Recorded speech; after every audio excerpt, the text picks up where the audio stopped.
बिस्मिल्लाहिर्रहमानिर्रहीम। खुश आमदीद दोस्तों, मैं हूं बशर हाशमी और आप देख रहे हैं एक्सपोज यूनिट यूट्यूब चैनल। नाज़रीन, हाल ही में सोशल मीडिया पर एक वीडियो वायरल हुई थी जिसके बारे में अफवाह थी कि ये वीडियो चीन के मसनूई सूरज के कामयाब तजर्बे की है। लोगों का मानना था कि चीन ने खिला में अपना मसनूई सूरज लॉन्च कर दिया है और चीन इस कारनामे को सरअंजाम देने वाला पहला मुल्क बन गया है। तहकीकात के बाद ये साबित हुआ है कि ये वीडियो मसनूई सूरज के कामयाब तजर्बे की नहीं बल्कि एक रॉकेट लॉन्च की है।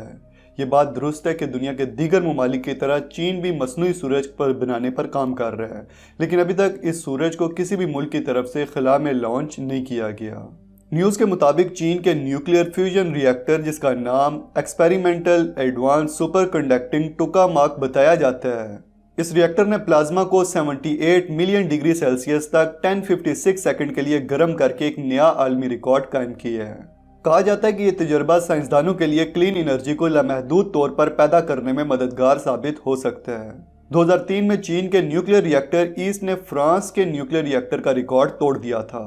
इसी तरह 2021 में ईस्ट ने एक और आलमी रिकॉर्ड कायम किया था जब इस न्यूक्लियर रिएक्टर ने प्लाज्मा को 120 मिलियन डिग्री सेल्सियस तक 101 सेकंड के लिए गर्म किया था।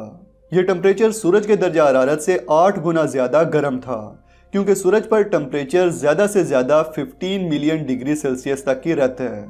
ये कारनामा कैसे और क्यों कर पेश आया? इस सवाल का जवाब जानने से पहले मैं आपको बता दूं कि दुनिया में ज़्यादातर बिजली geothermal, biomass, fossil fuels, hydel power और सोलर तवानाई का इस्तेमाल करते हुए पैदा की जाती है। बिजली पैदा करने वाली इन टेक्नोलॉजीज में से सिर्फ कुछ ही क्लीन रिसोर्सेज हैं। इसका मतलब है कि जब इन टेक्नोलॉजीज को इस्तेमाल करते हुए बिजली पैदा की जाती है तो इनकी वजह से खिला में जहरीली गैसों का शमूल नहीं होता।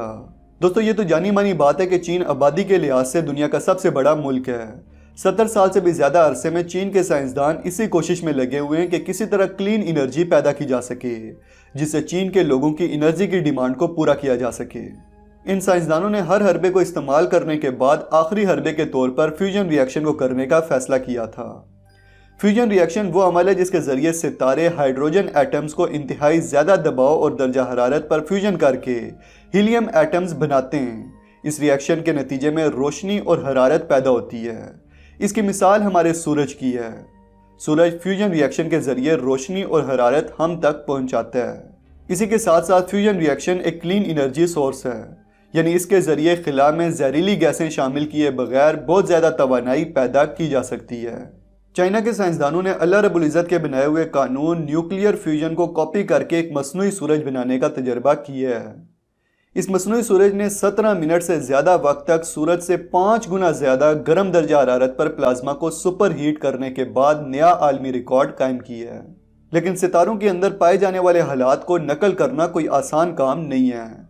फ्यूजन रिएक्टर को सूरज से कई गुना ज़्यादा दर्जा हरारत की ज़रूरत होती है, क्योंकि इसे सूरज के कोर में पैदा होने वाले दबाव से कम दबाव पर काम करना पड़ता है। सूरज से ज़्यादा दर्जा हरारत पर प्लाज्मा को गर्म करना निस्बतन आसान काम है, लेकिन इस सुपर हीटेड प्लाज्मा को जलाए बगैर न्यूक्लियर रिएक्टर के अंदर फ्यूजन के अमल को मुकम्मल करवाना टेक्निकी तौर पर बहुत मुश्किल है। इस साल जून में चीन का पहला न्यूक्लियर फ्यूजन तजर्बा मुकम्मल हो जाएगा। इस तजर्बे के न्यूक्लियर रिएक्टर ईस्ट पर चीन को $1 ट्रिलियन से भी ज़्यादा लागत आ सकती है। दोस्तों, असल में ईस्ट का इस्तेमाल इससे भी बड़े आलमी fusion project international thermo nuclear experimental reactor के लिए टेक्नोलॉजीज़ को जांचने में किया जा रहा है। फ्रांस में इस न्यूक्लियर रिएक्टर को बनाया जा रहा है और इसकी तामीर में दुनिया के 35 बड़े ममालिक के दरमियान मुआहिदा तय पा चुका है।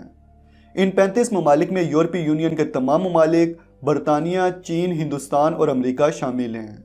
इंटर न्यूक्लियर रिएक्टर में दुनिया का सबसे ताकतवर मैग्नेट मौजूद है, जो कि दुनिया की मैग्नेटिक फील्ड से 2,80,000 गुना ज़्यादा स्ट्रॉन्ग है। न्यूज़ के मुताबिक इंटर को 2025 तक मुकम्मल कर लिया जाएगा। अमेरिका भी 2025 तक अपना पहला न्यूक्लियर फ्यूजन तैयार करने के मंसूबे बना रहा है और इसी के साथ बरतानिया भी पुरुम्मीद है कि 2030 तक उनका फ्यूजन रिएक्टर तजारती तौर पर बिजली पैदा कर सकेगा। चाइना फिर भी इन तमाम ममालिक से 2 हाथ आगे है। ईस्ट न्यूक्लियर फ्यूजन रिएक्टर के बाद चीन अपना दूसरा फ्यूजन रिएक्टर बनाने के चक्रों में है।